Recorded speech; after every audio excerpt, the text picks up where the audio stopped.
Hello, C for John again. As promised, continuing on with the Xingyi instruction, we're going to do today some of the stepping that we talked about. Review super quick the stepping we already did when we transitioned from Santi to Santi, and we're doing for the peach one.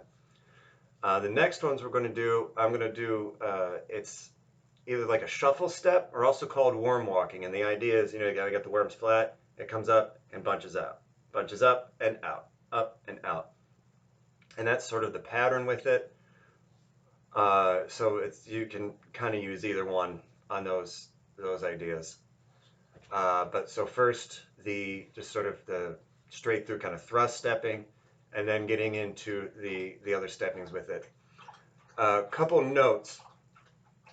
Timing is really important, and knowing where your weight is how it's distributed, because you have to kind of move through space a certain way. Your weight has to shift pretty quickly from one foot to the other, and fully. There's a direct commitment to this, and it kind of can't be sort of, oh well, no, it's got to step and go, and then back to be ready to come through again. So real quick review the stepping. Remember, first kobu people. So feet straight, 45 in. This is kobu. Pibu on the left, kobu, pibu on the right. Pibu, kobu, pibu, kobu. That you can make turn. You're in the Santi stance, you can kobu and then step out. Same thing, Bagua has it, Taiji has it. They all have those type of stepping. And pugs don't really have it because they're all kabi. But this little guy actually kind of knows a little bit of Bagua. I got yelled for that one time. Apparently I accidentally taught him some Bagua. But that's okay. So, hello, here's my baby. Oh, here's little pig boy. Yeah, my baby. So let's just do the basic stepping here. So we're already in Santi. Back leg 45, front leg straight. Lift the whole foot, slide to 45, push.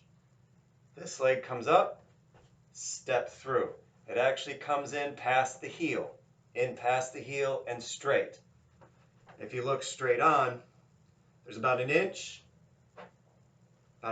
inch and a half to pass with that. Again, like we talked about before, you don't want to come back and kick. You don't want to be too wide, because you want to be able to kind of slide and shoot through very quickly. Right, buddy? Oh, baby. You're being a very good boy. So, again, let me come towards you. So, line up, knee. My knee's not over here, it's right over the foot. Same thing with the back leg.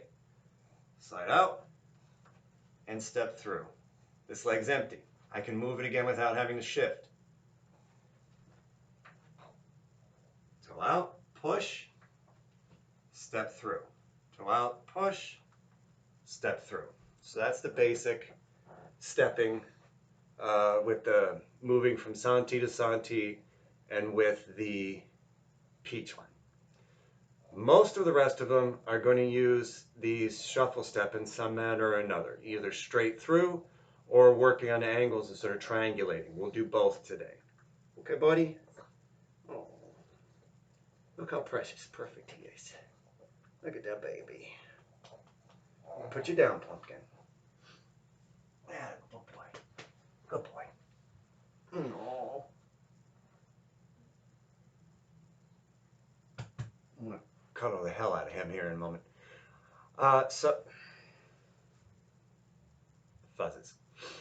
So the shuffle step or worm walking, just the basic straight line one. Now there's a couple ways to do it. You can kind of almost like fencing where you come up, keep the same side, or you can step through. We'll do the same side first. So I got my Santi stance. full empty. Lift the foot, slide forward, push, and then the other, take a half step up. As you set down, full empty. Yeah, full empty. Now, full empty. And I'm sitting, I got that alignment with my knee and foot. This leg is empty so I can keep moving and drive forward. What it's going to look like is this. Now, a lot of the problems you might see is people will kind of go in and stop, and in and stop. This isn't sending energy. This isn't proper internals. This is just stomping. You're going to hurt your knee, you're going to hurt your hip, you're going to hurt your back, you're going to hurt your foot, and you're not going to transfer any power. It's just going to be force wasted. The whole body has to move together, and the whole body has to sit together. So the power that's going to issue out, if you're doing Bong Chuan or Pao Chuan or Hung Chuan, is going to come out, up and pow. So this coming down and this coming out is almost going to have a splitting energy, and it's going to drive each other. So just going isn't Xingyi. This is just you. You look like you're having a karate temper tantrum is what it's going to look like. So you got to slide. The front foot in Xingyi, just like Bagua, is going to lift up and slide. You want to try and minimize the heel toe. Tai Chi is going to be heel toe. Xingyi and Bagua, you want to try and come up and slide. Up and slide, up and slide.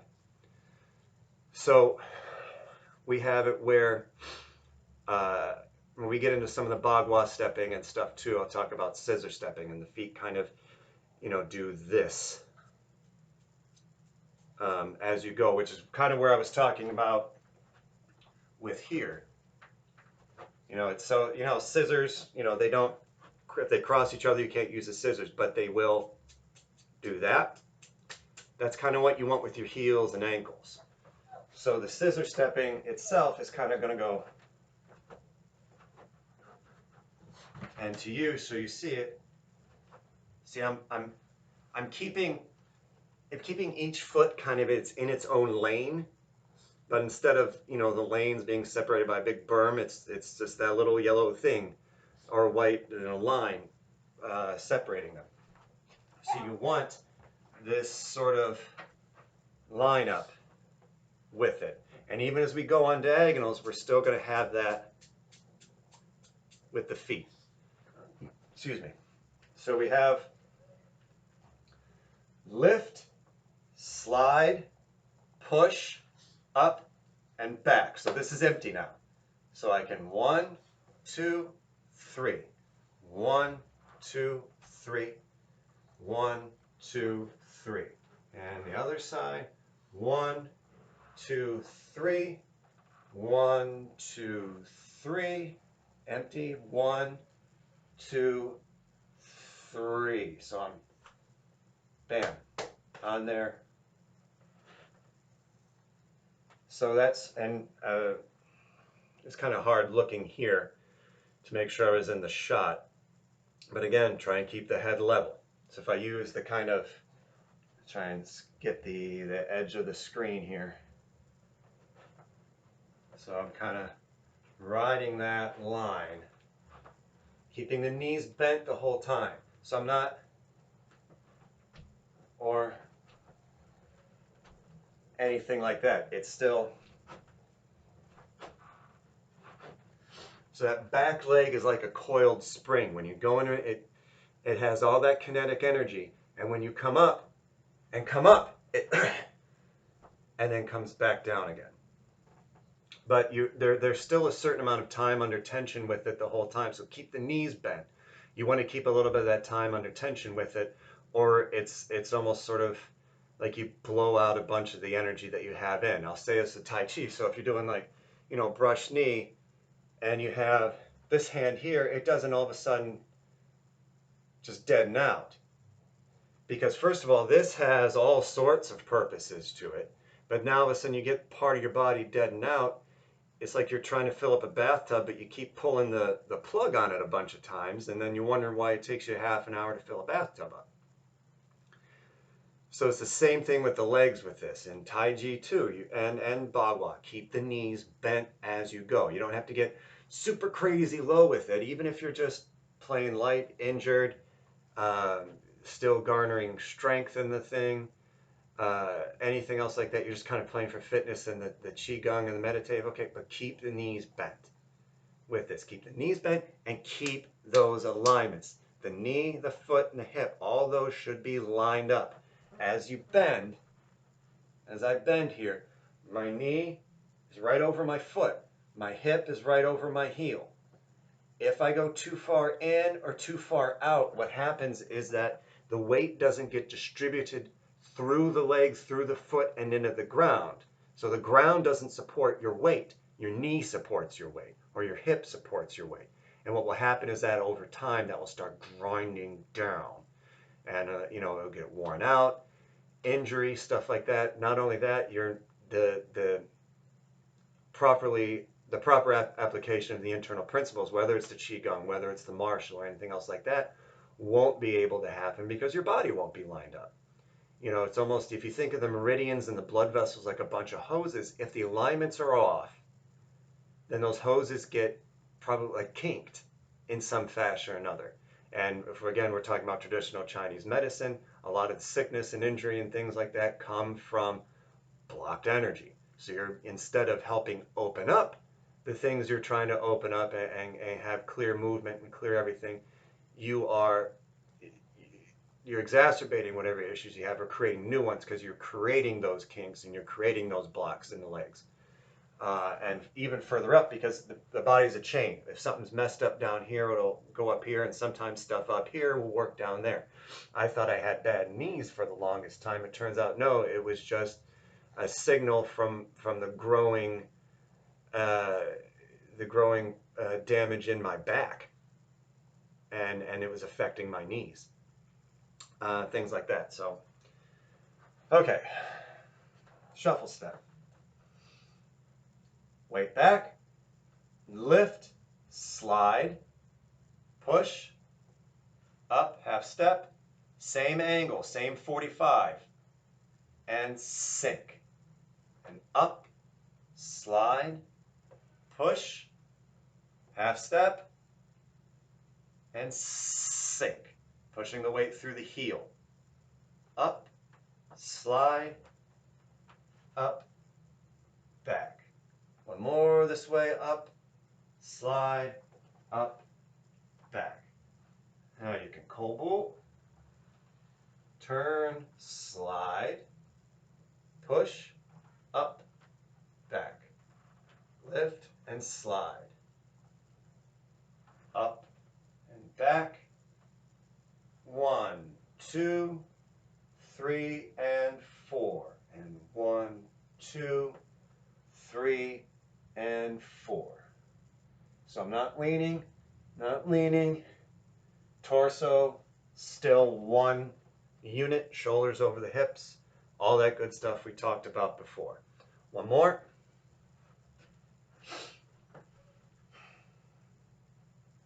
Up, out, up, and back. A little faster. 1, 2, 3. 1, 2, 3. Empty. Full. 1, 2, 3. 1, 2, 3. 1, 2, 3. 1, 2, 3. A little faster. 1, 2. 1, 2. 1, 2. 1, 2. 1, 2. 1, 2. Now you start covering more ground when you're sinking, when the alignment is there, and when you can get the pattern and the coordination, you actually start covering more ground than you would anyway. And the idea is, opponents here, you're here, now you're here, and they're not there anymore. Like we talked about with the Santi stuff, Bruce K. Francis would say, if Taiji is, your will be done with the yielding redirection, you do something, I take it, give it back. Xingyi is just my will be done. You're there, now you're not there, I am. It's got that sort of thing. And even in things where there's like a backwards motion, there's still forwards motion. Xingyi doesn't really retreat. Even with, stepping back, there's still an E, that intent, that still has a certain forward quality to it as well, or it should. So that's the sort of general worm walking or shuffle walking. There's a step through that you can do with it as well. So you do the shuffle, peeble, step, shuffle. So now we're kind of combining the two that we've done before. So you can peeble, step, shuffle. 1, 2, 3. Let's do right into the peeble. 1, 2, 3. Peeble, kovu, and out, step, out, step. So combo the two. Peeble, and then do the shuffle. And through. Peeble, step, up, back. Peeble, step, up, back. And with the peeble, I'm not crossing my legs. So with this peeble, I'm not doing that. I'm doing this. My heel stays along the same line as the whole foot. So my whole foot is along this line. When I make the peeble, the 45 step to the side, my heel shoots straight. It doesn't step out, doesn't step in.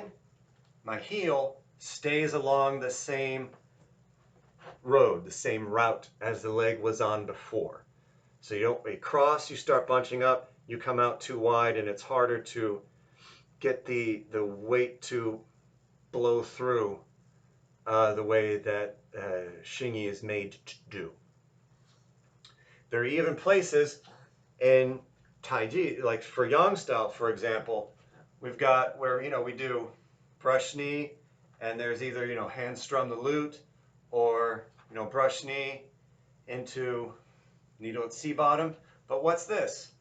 But same thing. You still have that same sort of shifting, whole body forward, sink quality to it as the Xingyi. Next thing, we'll spend a tiny bit more time on this one. There's another stepping that uses the shuffle, but it actually works to the angles. So what we're going to do is we're going to step straight, but as we step in, we're going to angle off. And then step straight, step through and angle off. Now, the part of the trick with this is that the same proportion, I guess angular proportion of the feet are still there. You don't actually change a foot being straight and the back foot being 45. But instead of it coming this way, maybe I'm going this way. So this back 45 foot is now, in terms of our initial reference frame, is straight on. If your initial sort of, this axis reference frame, if we go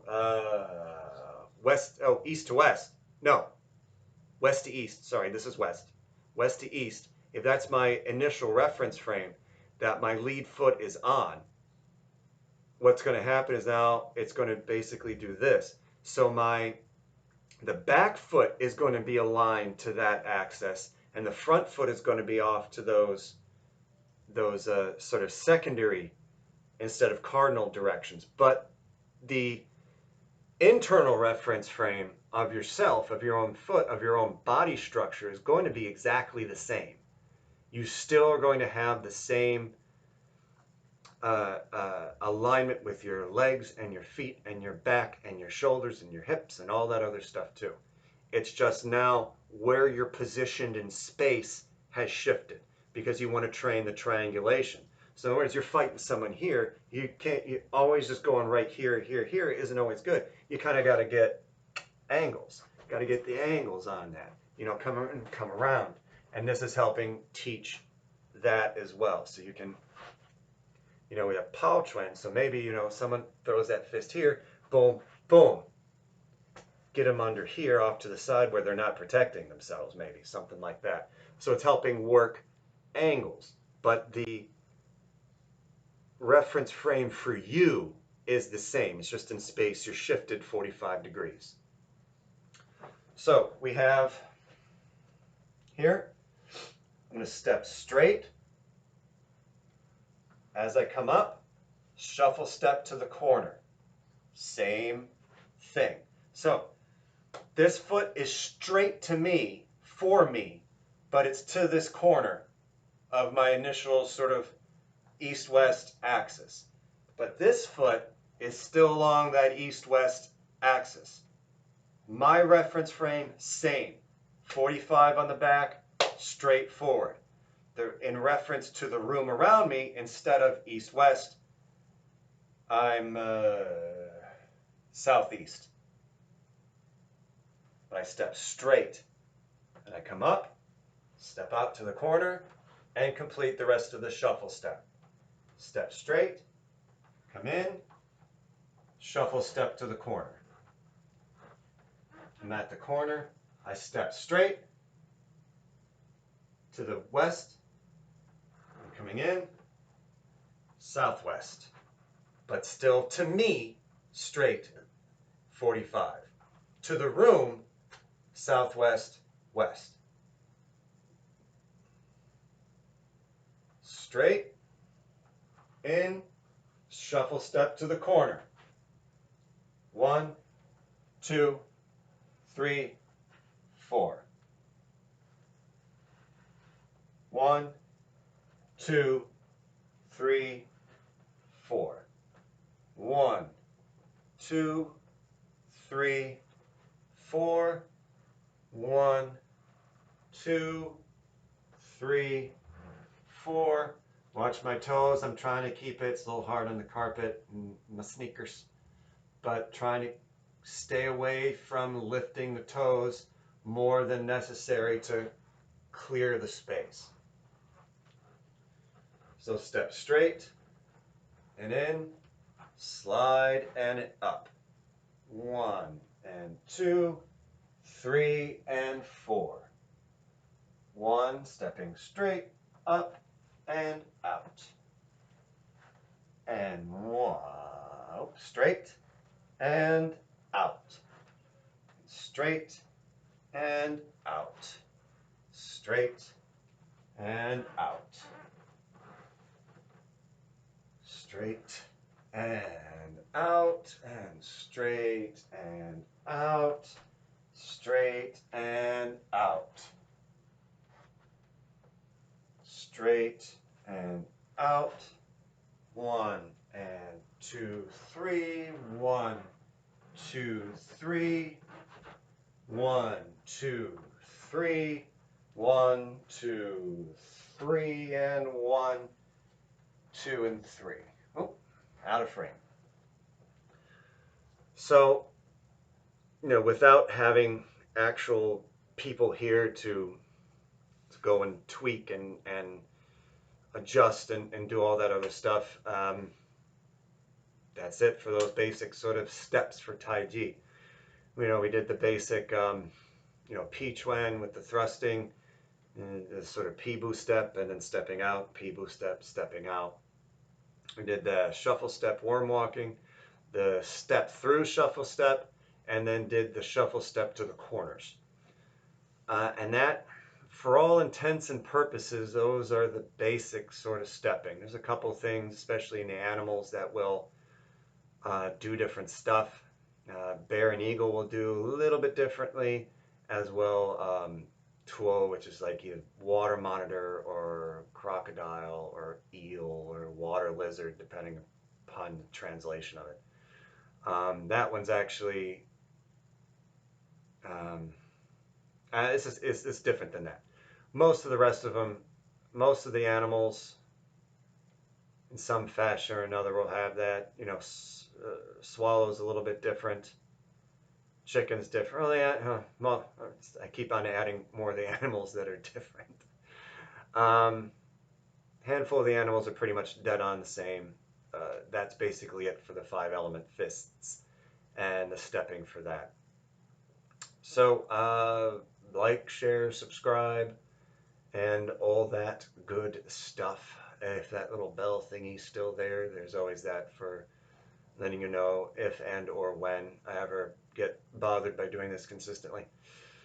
And that is it for right now. Again, reminder, play it carefully, play it mindfully, play it mildly. Don't worry about having to make big stops. Don't worry about having to make it sound big.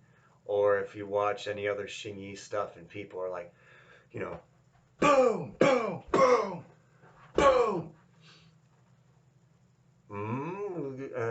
A not insignificant amount of time in the things that you're going to see online or even at a lot of tournaments and stuff like that, it's going to be just stomping and making big booming noises as opposed to properly and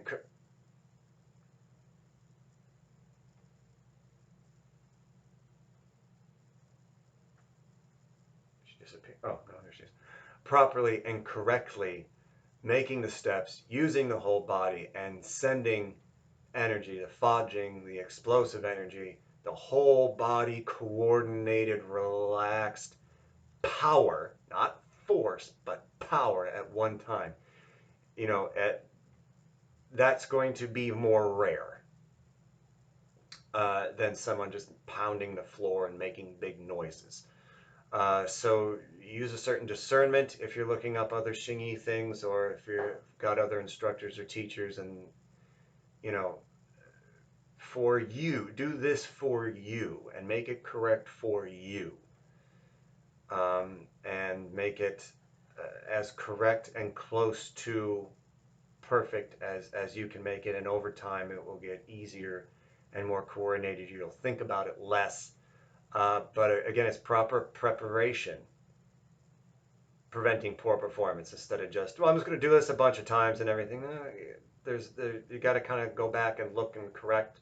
That's why a lot of schools have mirrors, cameras and stuff now. You can, kind of film yourself and play it back and watch it and see where to tweak and everything like that. Especially if, it is just flat out harder if you don't have an actual teacher with you face to face, at least in some fashion. It is harder than learning off of videos and books. I mean, to learn off of videos and books, you kind of already need to have a pretty decent foundation of things. But I'm trying to help pass on some of that foundation as best I can in this medium by myself.